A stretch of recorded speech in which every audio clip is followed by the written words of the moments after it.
जय श्री राधे। मेरे चैनल पे आपका खूब स्वागत है। आज हम जानेंगे कि अगर आप जन्माष्टमी के दिन से आप लड्डू गोपाल लाना चाहते हैं तो आप कैसे, उनके क्या नियम होंगे। तो फ्रेंड्स, लड्डू गोपाल आप चाहे अपने सेवा के हिसाब से लाएं, चाहे आप बड़ा लाएं या छोटा लाएं, लेकिन आपको लड्डू गोपाल की अगर सेवा का भाव आया है तो इससे कहते हैं कि विष्णु भगवान की आपके ऊपर कृपा है कि वो आपसे सेवा लेना चाहते हैं और उन्होंने आपका घर चुना हुआ है कि आपसे वो अपनी सेवा कराएं। क्योंकि जो हमारे विष्णु भगवान है उनका जो है बाल स्वरूप में पूजन होता है, मतलब वो लड्डू गोपाल के रूप में उनका जन्माष्टमी वाले दिन उनका जो है बच्चे के स्वरूप में है ना। तो इसीलिए फ्रेंड्स, आप ना उनको अपने घर ला के और उनकी सेवा बहुत ही सरल होती है। जैसे जितने छोटे लड्डू गोपाल होते हैं उनकी सेवा में उतना हमें कम समय लगता है और इसमें कोई भी ऐसा नियम नहीं होता है कि सुबह सवेरे ही हमें पूजन करना है।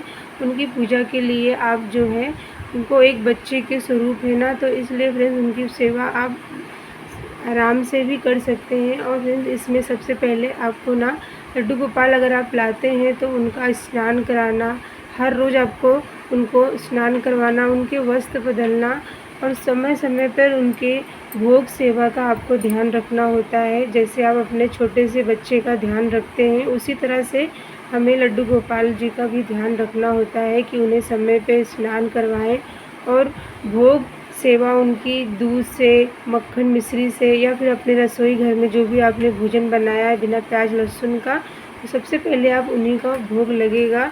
ये सब नियम जो है हमें लड्डू गोपाल की सेवा में लेना होता है। और फिर जब भी आप लड्डू गोपाल लाएँ ना तो उसी के साथ आपको उनके वस्त्र लाना है, पगड़ी लाना है, मोर पंख और बिजंती माला आप ला सकते हैं। और अपने घर को आप तुलसी महारानी की, सबसे पहले आपको घर में तुलसी जी ज़रूर से होनी चाहिए और ढेर सारी तुलसी अपने घर में लगाएं, क्योंकि लड्डू गोपाल की सेवा में तुलसी का बहुत महत्व है। बिना तुलसी के वो जो है भोग स्वीकार भी नहीं करते। और कोई भी आप उनकी सेवा कर रहे हैं ना तो आपको तुलसी ज़रूर से होना बहुत ज़रूरी है, क्योंकि विष्णु भगवान को तुलसी अति प्रिय है। उनके बिना वो कोई भी भोग को स्वीकार भी नहीं करते। और उनको अच्छे बच्चे, जैसे आप अपने बच्चे की सेवा करते हैं ना कि समय समय पे उनके लिए वस्त्र लाना, अनेक चीज़ें जो हम अपने बच्चों के लिए सोचते हैं, उसी तरह से जब भी ऐसे कोई शुभ त्यौहार हो ना तो आपको उस दिन पंचामृत से आपको लड्डू गोपाल को स्नान करवाना चाहिए। उनको अच्छे अच्छे पकवान भोजन बना के दें और हर रोज़ आपको दूध और मक्खन मिश्री का आपको भोग लगाना होता है। लड्डू गोपाल के पास आपको एक गाय बछड़े के पास पिलाती हुई गौ माता आपको ज़रूर से रखना चाहिए। मोर पंख उनके पास होना चाहिए। हर रोज़ उनकी पूजन में आपको फूलों से उनका श्रृंगार होना चाहिए और वहाँ पे आपको तुलसी दल जो होता है उनके पास ज़रूर से रखें।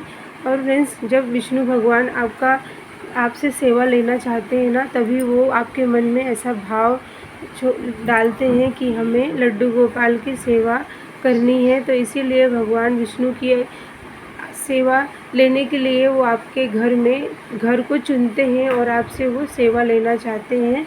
तो ये लड्डू गोपाल की पूजन में हमें कोई भी नियम जो है बहुत भारी सा नहीं होता है। बहुत ही सरल तरीके से आप उनको हर रोज़ स्नान करवाएं, भोग लगा दें और जब भी भोग लगाएं ना उसमें तुलसी पत्र ज़रूर से रखें। और फ्रेंड्स, आपको जब भी आप उनका श्रृंगार करेंगे ना तो आप उनको दर्पण ज़रूर से दिखाएं। जब आप उनको दर्पण दिखाते हैं ना तो उनका अपना श्रृंगार देख के वो बहुत खुश होते हैं और इससे वो आपके ऊपर बहुत प्रसन्न रहते हैं और आपसे जो सेवा कर रहे हैं ना उस चीज़ को वो स्वीकार करते हैं।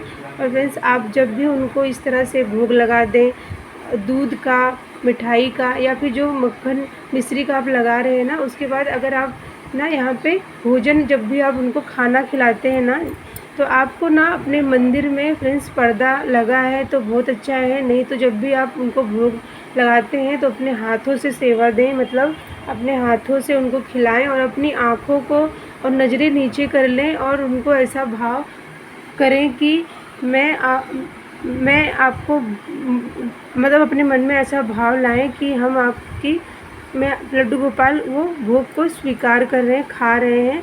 तो इस तरह से आप ना जन्माष्टमी पे लड्डू गोपाल को ला के उनका सेवा कर सकते हैं। उनको अच्छे अच्छे वस्त्र उनके लिए लेके आएँ, मोर पंख लाएँ, और जितना हो सके आपको ना उनकी सेवा का भाव जो रखना चाहिए। इससे वो बहुत ही आनंद में आपके घर में रहेंगे और बहुत कृपया भी करते हैं। और उनको फ्रेंड्स, आप जब भी आप उनको पूरा भोग लगा दें और उनका सेवा कर देना, उनके पास थोड़ी देर आपको बैठना चाहिए और राधा राधा नाम लेके आपको उनके सामने कीर्तन भी ज़रूर से करना चाहिए।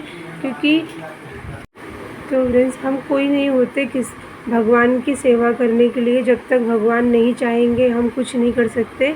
तो अगर आपके मन में ऐसा भाव आया है कि हम लड्डू गोपाल ला के और उनकी सेवा करें, तो इससे ना भगवान का आपके ऊपर कृपा है कि वो आपसे प्रसन्न है और वो आपके घर आना चाहते हैं और अपने बाल स्वरूप की पूजा सेवा आपसे लेना चाहते हैं। और इस तरह का भाव जब भी आपके मन में आए ना, तो आप ज़रूर से लड्डू गोपाल लेके आएँ जन्माष्टमी पे, और उनका जो भी श्रृंगार का सामान होता है वो लाएँ, वस्त्र लाएँ, मुरली उनके लिए ज़रूर से बाँसुरी लाएँ।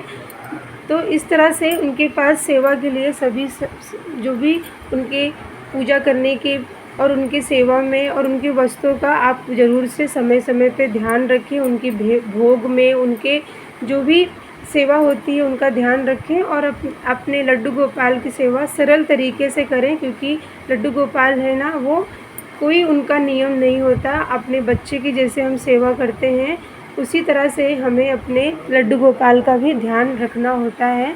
तो यहाँ पे मैंने आपको बताया कि लड्डू गोपाल की सेवा में क्या क्या नियम होते हैं। तो मिलती हूँ मैं फ्रेंड्स आपको अगली वीडियो में। तब तक के लिए जय जय श्री राधे।